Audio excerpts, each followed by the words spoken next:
कैसे हैं आप सब लोग। उम्मीद देखिए आप लोग ठीक होंगे, मैं भी ठीक हूँ। और आज हम लोग जा रहे हैं कहीं, तो चलिए मेरे साथ और देखिए मैं कहाँ पे जा रही हूँ।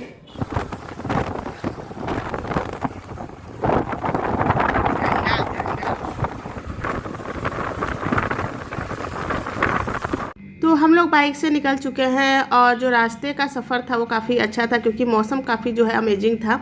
इतना ठंडा मौसम था, इतना मज़ा आ रहा था बाइक से जाने पे, तो इसलिए हम लोग बाइक से ही निकल गए थे। धूप बिल्कुल नहीं हुआ था। हम लोग जहाँ आए थे वहाँ से नेपाल ज़्यादा दूर नहीं था, तो हम लोग सोचे नेपाल हो आते हैं।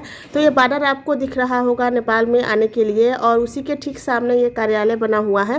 क्योंकि जितनी भी गाड़ियाँ जाती हैं उन सभी को यहाँ पे एंट्री करना होता है। लाइसेंस नंबर, गाड़ी नंबर, ये सारा कुछ नोट होता है। और यही पास में जो है पार्किंग की भी सुविधा है। यहाँ पे गाड़ियाँ लगी रहती हैं। अगर कोई 4 व्हीलर बुक करके जाना चाहता है तो यहाँ से जा सकता है। और यहाँ पे जो मेरा पेपर है वो बनके तैयार हो गया है और हम लोग एंटर कर चुके हैं नेपाल में। और चूँकि ट्रक वगैरह आ रहा था, धूल काफ़ी उड़ रहा था, इसलिए मैंने अपना चेहरा बांध लिया है और हम लोग बात करते हुए जा रहे हैं, क्योंकि मौसम जो था काफ़ी अच्छा था।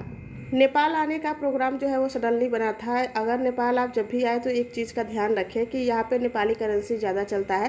पहले इंडिया रुपीज़ भी लोग ले लेते थे, बट अब नहीं लेते हैं। अब यहाँ पे आने के लिए आपको इंडियन रुपीज़ को नेपाली पैसे में कन्वर्ट करना पड़ेगा। और यहाँ पे एक गेट बना हुआ है, और बुद्ध भगवान की चूँकि यहाँ लुम्बिनी है तो यहाँ पे स्टैचू भी उनका लगा हुआ है। और ये रोड से ही सारे होटल्स वगैरह बने हुए हैं। अगर किसी को भैरवा में रुकना है, यहाँ को देखना है, तो यहाँ पे रह सकते हैं। और ये दुकान है, और चूँकि यहाँ पे आँख का अस्पताल है, तो यहाँ पे काफ़ी लोग आते हैं दवा करने के लिए इंडिया से। और मौसम जो था वो काफ़ी सुहाना था। और यहाँ पे जो ट्रैफिक रूल्स है वो काफ़ी ज़्यादा फॉलो किए जाते हैं। और हेलमेट जो बाइक पे है उसको लगाना अनिवार्य है, नहीं तो फिर आपका चालान कट जाएगा। इसके बाद हम लोग आ गए थे एक रेस्टोरेंट में, क्योंकि यहाँ पे नेपाली फूड जो है वो काफ़ी टेस्टी मिलता है, तो उसी को खाने के लिए हम लोग आए थे, नेपाली फूड एंजॉय करने के लिए। तो यहाँ पे हम लोग ऑर्डर दे दिए हैं।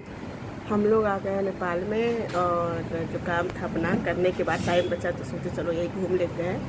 और अभी आए हैं कुछ खाने के लिए।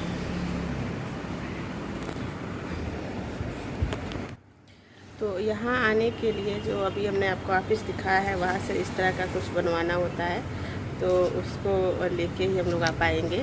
मतलब नेपाल में एंटर हो पाएंगे, नहीं तो फिर नहीं आ पाएंगे।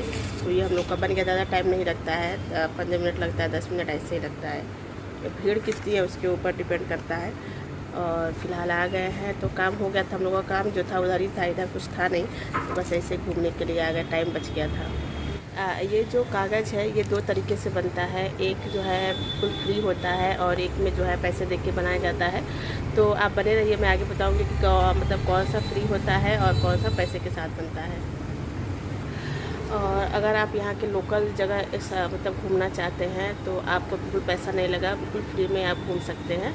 और कहाँ कहाँ घूम सकते हैं आप ब्लॉग में ऐसे बने रहिए, फिर मैं बताऊँगी आपको। तो यहाँ पे हम लोग जो ऑर्डर दिए थे वो खा चुके हैं, और इसके बाद हम लोग निकलेंगे। तो अगर आप भैरवा घूमना चाहते हैं, यहाँ का लोकल मार्केट आप आना चाहते हैं, देखना चाहते हैं, तो यहाँ आने के लिए आपको कोई पैसा नहीं देना पड़ेगा। बस सिंपल सा एक जो है प्रोसेस है, उसको करने के बाद एक पास मिलेगा, उसके बाद आप यहाँ पे घूम सकते हैं। अगर आप यहाँ से पाल्पा, बुटवल या फिर काठमांडू जाते हैं तो उसके लिए आपको मतलब पर डे के हिसाब से पैसा देना होगा, और उसके बाद ही आप वो परमिट ले सकते हैं और जा सकते हैं नेपाल में। और अगर आप बाइक से जा रहे हैं तो एक दिन का 200 रुपया लगता है, नेपाली पैसा जो है वो। और अगर आप इंडियन रुपीज़ देते हैं तो 120 रुपया लगता है। और अगर आप 4 व्हीलर से जाते हैं तो एक दिन का 600 लगता है। और अगर इंडियन रुपीज़ में देखा जाए तो 400 के समथिंग आएगा। नेपाल का नाम सुनते ही दिमाग में सबसे पहले पहाड़ आता है, क्योंकि यहाँ पे बहुत सारे पहाड़ हैं और हरियाली तो बहुत ही ज़्यादा है। और यहाँ के रोड भी आपको दिख रहा होगा कितना नीट एंड क्लीन है, क्योंकि यहाँ के खुद लोग सफाई करते हैं, ऐसा नहीं कि गवर्नमेंट ही करेगा। और अब हम लोग वापस जा रहे हैं, और ये जो गेट है इसी के पास वाटर पार्क है। तो यहाँ तक अगर आपको आना है तो बिल्कुल फ्री है। बस वाटर पार्क में जाने के लिए आपको पैसा लगेगा, और कोई पैसा यहाँ पर नहीं लगेगा। और यहाँ की जो लैंग्वेज है वो नेपाली है, बट मोस्टली जगहों पे यहाँ हिंदी बोली जाती है। तो ऐसा कोई इशू नहीं है कि अगर हमें नेपाली नहीं आता है तो हमें दिक्कत होगा।